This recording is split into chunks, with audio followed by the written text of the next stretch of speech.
Bismillahirrahmanirrahim. Assalamualaikum warahmatullahi wabarakatuh dan selamat sejahtera saya ucapkan. Nama saya Ahmad Izzuddin bin Muhammad Najib, nombor matrik 23 di SIF 0001. InsyaAllah pada hari ini saya akan membentangkan iaitu sebuah tajuk iaitu faktor dan proses perjalanan hijrah Nabi Muhammad sallallahu alaihi wasallam. Okey. Mari kita tengok faktor perhijrahan Nabi Muhammad sallallahu alaihi wasallam. Di antara faktor-faktor ialah yang pertama iaitu tekanan yang semakin meningkat di kota Mekah. Pada ketika itu, kota Mekah tidak dianggap lagi sebagai kawasan yang sesuai untuk perkembangan Islam. Setelah 13 tahun baginda berdakwah, pelbagai penentangan yang diterima oleh baginda itu sendiri. Dan suasana di kota Mekah itu tidak menggambarkan bahawa lama-kelamaan keadaan Islam semakin tertekan.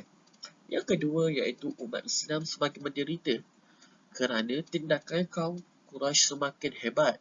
Penyiasaan ke atas golongan hamba semakin berleluasa. Malah Nabi sendiri sering menjadi mangsa penyiasaan mereka. Seluruh umat Islam dan Bani Hashim telah dipulau daripada segi ekonomi dan politik.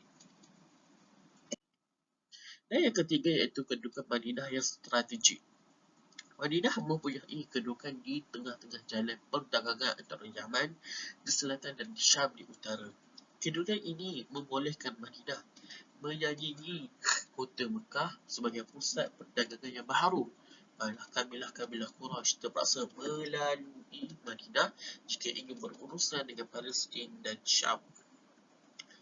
Yang keempat adalah wahyu daripada Allah Subhanahu Wa Taala, iaitu faktor segera yang mendorong Nabi berhijrah keluar dari kota Mekah, iaitu wahyu yang diturunkan oleh Allah Subhanahu Wa Taala melalui surah Al-Anfal ayat 30 yang memberi peringatan pada Nabi tentang pakatan Quraisy dan sebagai satu kesaan supaya Nabi berhijrah. Okey, mari kita menceritakan tentang proses perjalanan hijrah Nabi Muhammad sallallahu alaihi wasallam.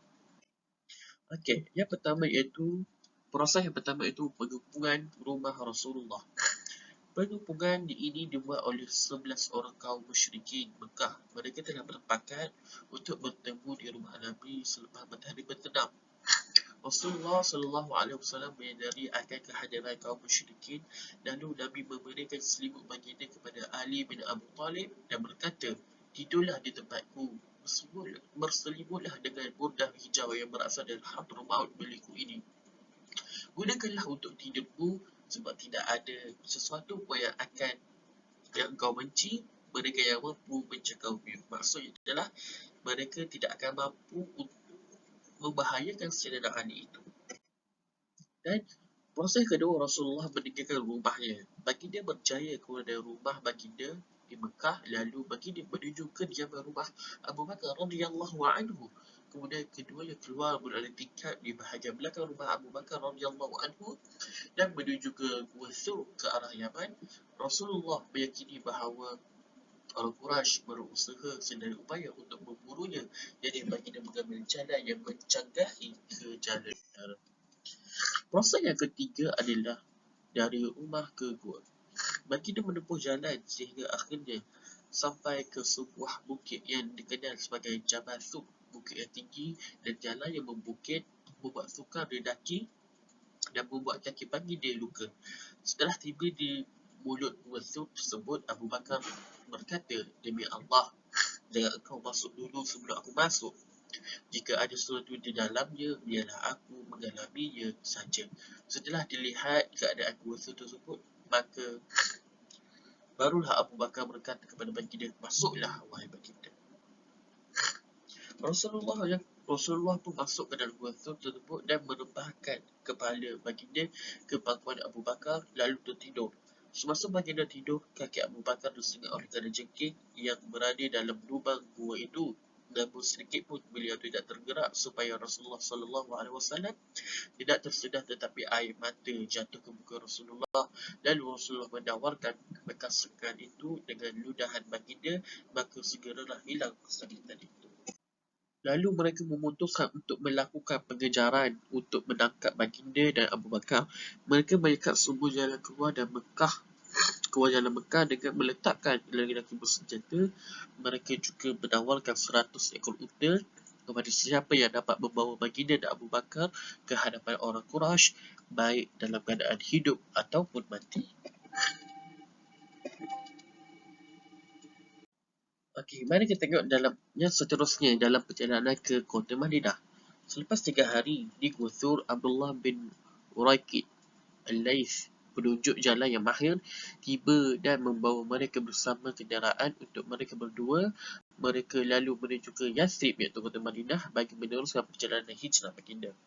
Pada 8 hari bulan Rabiul Awal, baginda dan Abu Bakar telah tiba di Quba, iaitu kota sebelum Madinah. Semasa baginda berada di kota Quba, baginda membangunkan masjid di Quba dan solat di dalam masjid tersebut dan disambut baik oleh penduduk Quba. Ya, seterusnya baginda dan Abu Bakar masuk ke kota Madinah. Pada 13 Rabiul Awal, baginda memasuki kota Mekah, kota Madinah, dan sejak itu kota Yathrib bertukar menjadi kota Madinah.